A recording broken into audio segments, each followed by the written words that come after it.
I think the most asked question I've gotten in the last few weeks has been, how do I make my creature cards?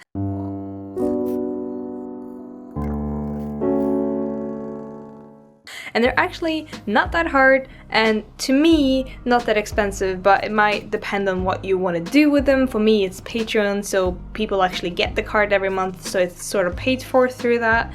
But I will share with you everything. So from finding inspiration to drawing the card, making the card, putting it into InDesign. I'm going to use InDesign because that's what I'm used to, but you can use other design tools, I'm guessing, and then which printer I use and what settings to use and all of that really good stuff. So stay tuned if you want to see that now.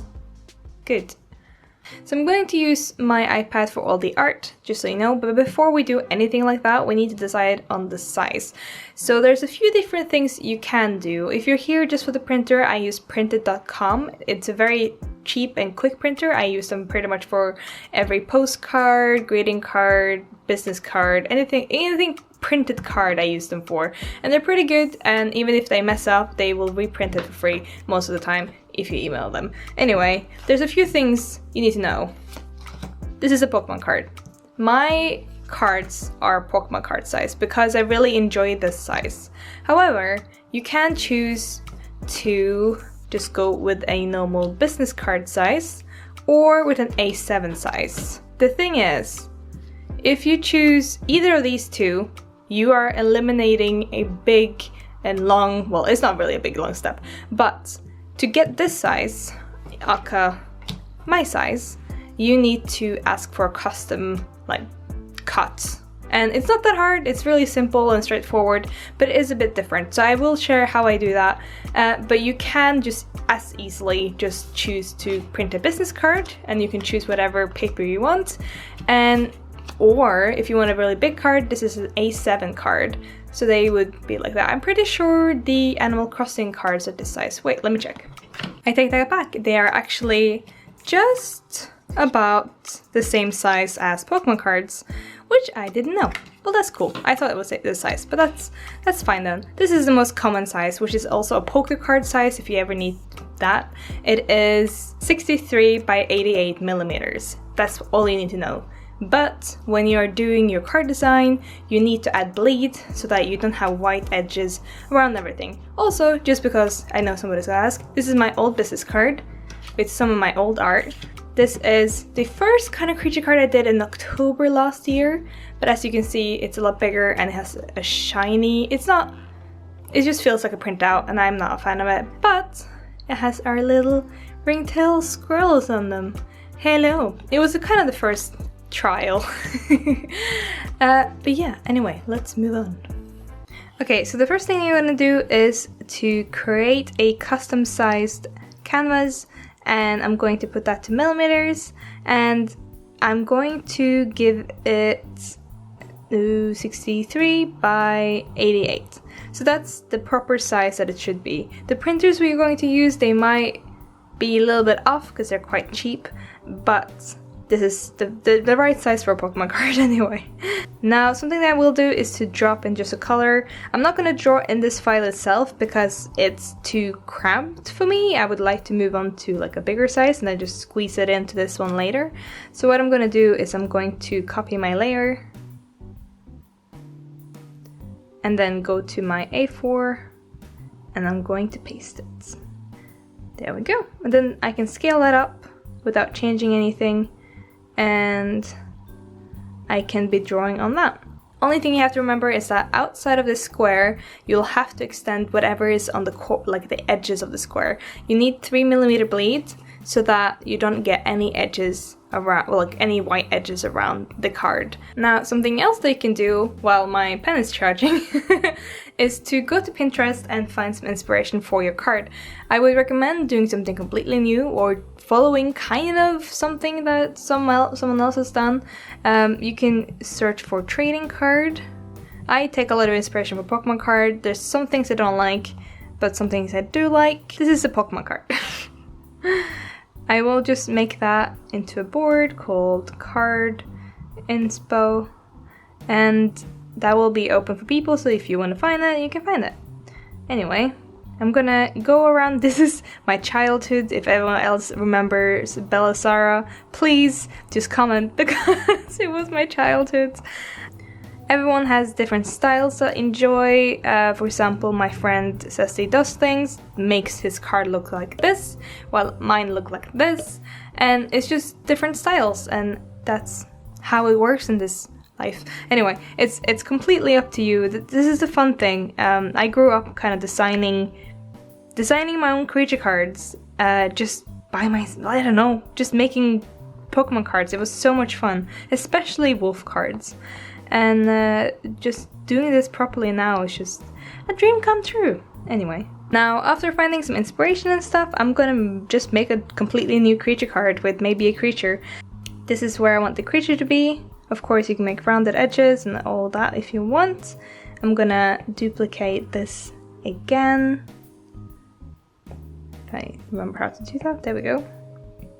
This is usually how you would do a creature card or a Pokemon card or whatever, but you also have, for example, the Pokemon card. You will have the picture a little bit smaller and the text a little bit bigger. It truly depends on what you want. For now, I'm gonna do it like this and keep the edges some sort of nice gradient. Maybe I'll add some flourishes. Who knows? This is sort of just a test page so that I can show you how you do it, but let's just make a creature on the front. Oh wow, okay, I changed the angle. I just wanted you guys to see a little bit better what I was doing, and that top down wasn't doing very well with my iPad. Also, I don't want to do this on my big computer because people get dizzy when I zoom in and out, and this seems to just be better. For the creature, I'm going to sketch this little dude. It's actually my old art. I don't know how old it is, but it's a dream weaver or dream catcher, and I thought, well, I probably drew this to be a creature card, so that would be really cute to do, so we're just gonna do that.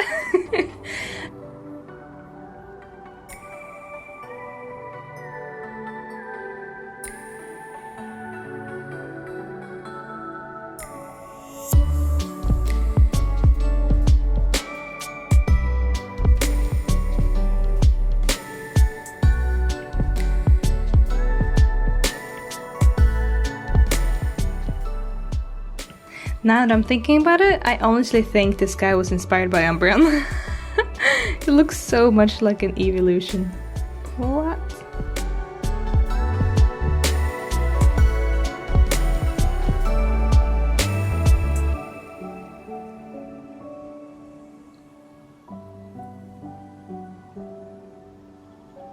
Alright, time for some line art.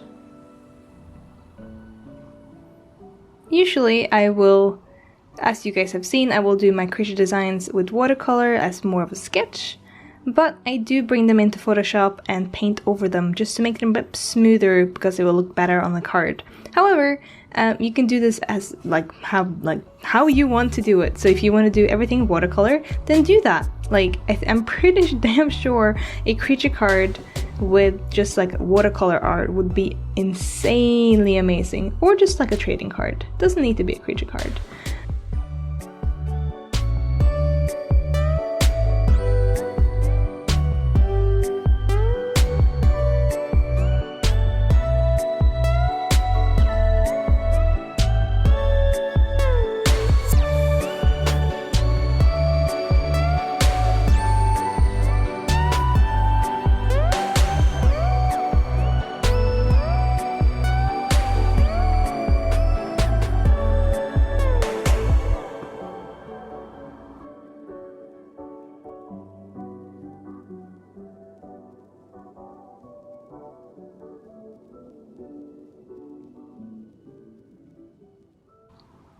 For the card itself, I'll just show you some tips that you can do for the actual text and for everything else.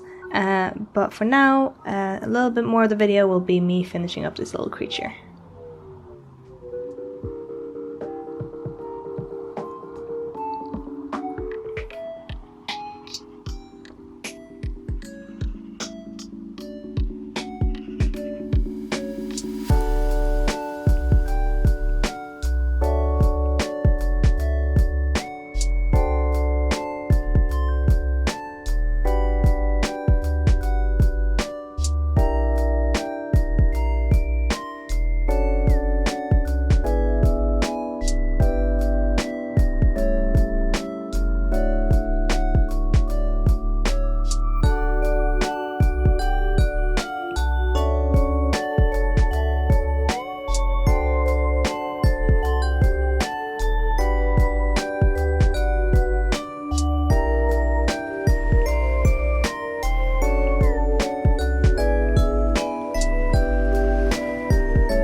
Oh wow, another new angle.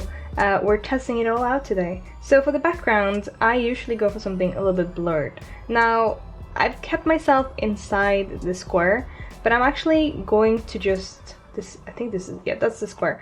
I'm going to make a clipping mask, which you can do easily on Photoshop or with pretty much any drawing program. And Procreate have this now and it's amazing. So I put that on top of that one, but I'm gonna unclip it for now because I just wanna fill out the whole space behind this little dream catcher creature. So I'm gonna do something like, I don't quite know what I want, but I just want to do the whole thing. I'm also gonna hide this one so I don't see it anymore. Usually I would find pictures that I liked and blur it and then paint on top of that. Anyway, but this one, it's a bit more relaxed for me. I'm just doing it for fun to show you guys and also just to have something else than just me talking about the printer, which will come in just a second. This can be very quick. I think anything that's in the background of any creature or any card that you make is not as important as anything else. So for this, for example, the background is not really that important because you're not gonna see it, you want to see the creature. But you need to have something so that the creature doesn't just stand on the black background. You want something that contrasts and kind of hints at what kind of environment the creature lives in. At least that's my kind of preference. You can leave it stylized with lines. You can do what I'm doing with very blurry, or you can paint it really nicely, like a Ghibli painting or something. It's kind of up to you, and up to you how much time you want to spend on each one you're doing, and etc, etc.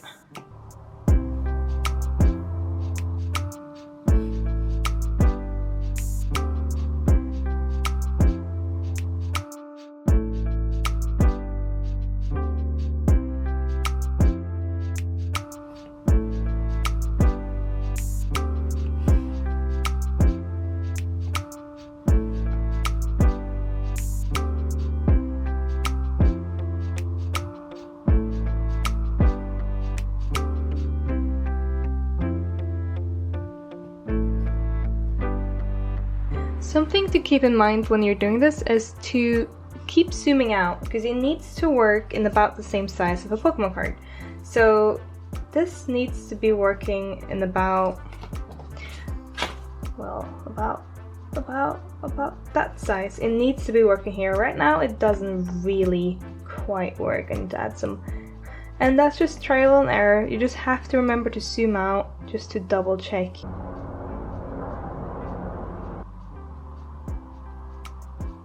Okay, now that I've kind of finished the art, I'm not sure, maybe, hopefully, I'm going to take the background and I'm going to all like clip it down to that previous one.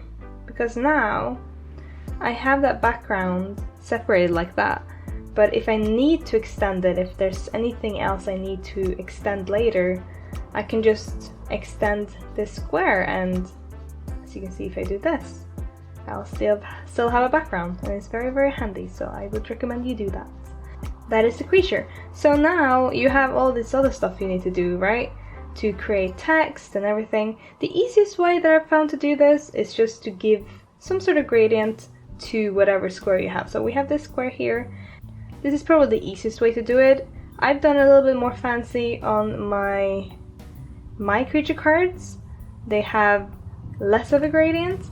Well, they have more gradient, but they have like more painted things that took a bit longer. So you can choose yourself if you want to do that, or if you want to do anything else. It's such a customizable thing. I feel like a lot of people, maybe they asked me how I did my creature cards just because they thought that I just got it done somewhere. But no. You just have to design everything else. Just paint it. You would do that on the same file as this. You can do that in a bigger file, like make it bigger, and then you could go in, I don't know, flowers. So you would have to treat the frame and everything around the creature image itself like a piece of art. So you can keep it very simple. I feel like Pokemon cards are pretty simple, except they do have painted versions here and there. But you don't need to do that. You can keep it very simple. You can put your name down here or up there. I don't have the text version of Procreate, so I can't really do that. So now I'm going to take this over to my computer and we'll continue from there. Alright, I have now imported my file into my computer. This is a bit of an awkward setup, I'm so sorry, but this is just how it's gonna be because my computer cannot record on it for some reason. But here we are, and I'll show you guys how I go through printed.com to find all my settings for my card. So if you chose to use a business card size, wait, I'm gonna show you. If you chose to either use the A7 size or the business card size, it's very simple. You would just go to their products, you would choose, I'm gonna choose a postcard for the A7 size, and I will give you guys just what I recommend. You just go shop standard, and then you can do your format, which will be A7, portrait, both sides. I've put in 10 here because you probably won't want to print more than 10 if you're just testing things. I recommend using silk, that's what I've been using the most. 350 or 300 is kind of up to you. 300 is fine. And then laminated sides, I would recommend you go with either velvet or matte. Velvet is a bit like a soft touch. It's a weird feeling, it doesn't feel like a Pokemon card. If you want a Pokemon card, please go with matte. But velvet is very nice for colors. If it's a Pokemon card, rounded corners is very nice. You can't really add this into your file, your printing file, but at least you can have it here. It's quite rounded though, just keep that in mind. Just click no envelopes, and the price for all of this will be £20, which is not too bad if you only printed 10 cards after all. Now, the tricky part comes in, it's not really tricky, but the tricky part comes in when you want the Pokemon sized cards, which are bespoke, like they're a size that you can't just pick on their website. When it comes to this, you can just go continue and you can get a template and you can just upload everything to that template, and it's very, very simple. But if you don't want this size and you want the Pokemon size, you need to go to products, bespoke service, start now, and then you would fill in your name, email address, all that. I usually go for trading cards here, and you want double-sided, you want flat, you don't want it folded, and you want 63 by 88. You would like silk, 300 GSM. I'm just doing the same thing as I showed you with the postcards, the A7 size, but with a Pokemon size. This is very simple.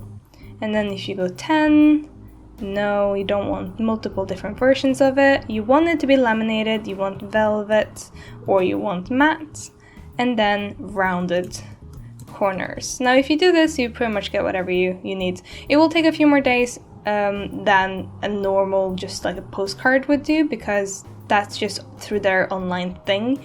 But when you do it this way, they will email you back and you will email them back your file. So that's where the InDesign part comes in, because you need to do your own template. They won't give you a template for your custom size, if you get what I mean. So to do that, you would go to, I've already done it here, InDesign, you would go to new file, document, and you would go to, and your size would be 63 by 88. Now, very important, add 3mm bleed so that you don't get like white edges around your print, because they might cut it a little bit off. So it's very important to have this. Now after this, you could just click OK and you will get your file. Of course, I don't have a back for this one. There's nothing here, but you can just load your file into there. You just pretty much drag and drop. When you got everything ready, this is what it would look like. This is with the preview one, this is with the normal one. Ta-da! So if you want to have a look at my files, this is what it looks like. It's pretty much just a Photoshop file, but in InDesign. Very, very simple. And the back side of the card as well. As you can see, it extends really far, even like further than the bleed. This is just because I have it like that. Don't ask me why. For the exporting, that's the only other important thing. You would go to export. Now the art itself is actually in RGB color gradient. What is it called? I don't know. It pretty much means that it's not printable. The thing with printing is that printing is in CMYK and not RGB, so you'll have to kind of adjust it to work. You can do this in Photoshop, or you can do this, I think you can do this on Procreate, correct me if I'm wrong, but when you do that, it's a bit tricky because you can't use all the same colors as you can in RGB, and it's a whole thing. However, I never changed it. When I put it in the file, in this InDesign file, I just keep it as is. But when I export it, I will have some settings that make it so that it turns it into CMYK and I don't have to do anything, and it's great. So I got this setting from Mixam when I was printing books with them, and that's pretty much what I've been using ever since. Not really sure why, but it's just been working. So you will click all, pages, create tagged PDF, compression, do not downsample for everything. You don't want to downsample your art. If you do that, you'll have pixelated art and you don't want that. Marks and bleeds, please remember to have crop marks and bleed marks and use document bleed setting. In the output setting, here is where the CMYK come in. Convert to destination, preserve numbers is what you need. And then coded gra col 2006 is the one that I got recommended, so that's what I'm using. And include blah blah blah, all of that. That is all that you need, and you can export. And it takes a little bit, and that is your card. As you can see, it has little crop marks, just means that it will be not white on the edges when you crop it. Anyway, that's really a lot of things to say. I'm gonna revert back to my normal top-down space so I can show you guys more. And I'll probably put this little guy into my real card and print that out on my own printer just for fun and show you guys. I can actually show you this, I just forgot. This is my Photoshop file with the creature card. This is just one file. It's not split up in InDesign at all. I just have different layers and everything, so I can like click on and off the other ones if I want as well. And this is where I will put my little...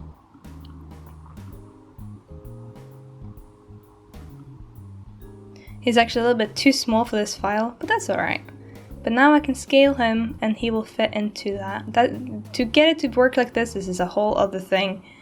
But for me, this is fine.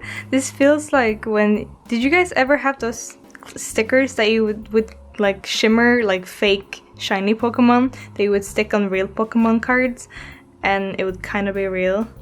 This feels like that. Anyway, don't worry, this is one of the misprint cards that I have. It's actually not... they reprinted it, so it's one of the bad ones. Anyway, I'm just gonna do this. It didn't fit. Oh well. And there you have your creature card. Of course, this is not real because I don't have time to do it through the printers. It takes like maximum a week to do it with them. But I printed on sticky paper and put it on one of my bad cards, so it kind of looks legit, right? Maybe one day she'll be like a real card, but for now this is what we have. Anyway, I hope you guys enjoyed seeing how I make my creature cards. Of course, going into the detail of like all of this, like it's a lot more work. This is like a whole illustration by itself and design, so you just have to sit down and do that if you want to, or you can just keep it simple. You can do a Pokemon card, or you do whatever you want. But at least now I've told you where you can get it printed, how I do it, how I set it up, and I think I've given you all the information you kind of need to make your own creature cards. And I hope it was worth it. At least you got a little bit of art as well, so I got that in there as well. I am currently talking to another manufacturer of cards, of real cards, that I'm talking about doing like monthly runs of the cards for patrons and etc. So the quality might go up a little bit. And when I have a little bit more experience with that, I will get back to you about that printer. But for now, it's very easy just to play around with printed.com because they're easy, simple, quick, and cheap. So it's very fun. Anyway, I hope you guys enjoyed, and I will see you guys next week. Bye bye!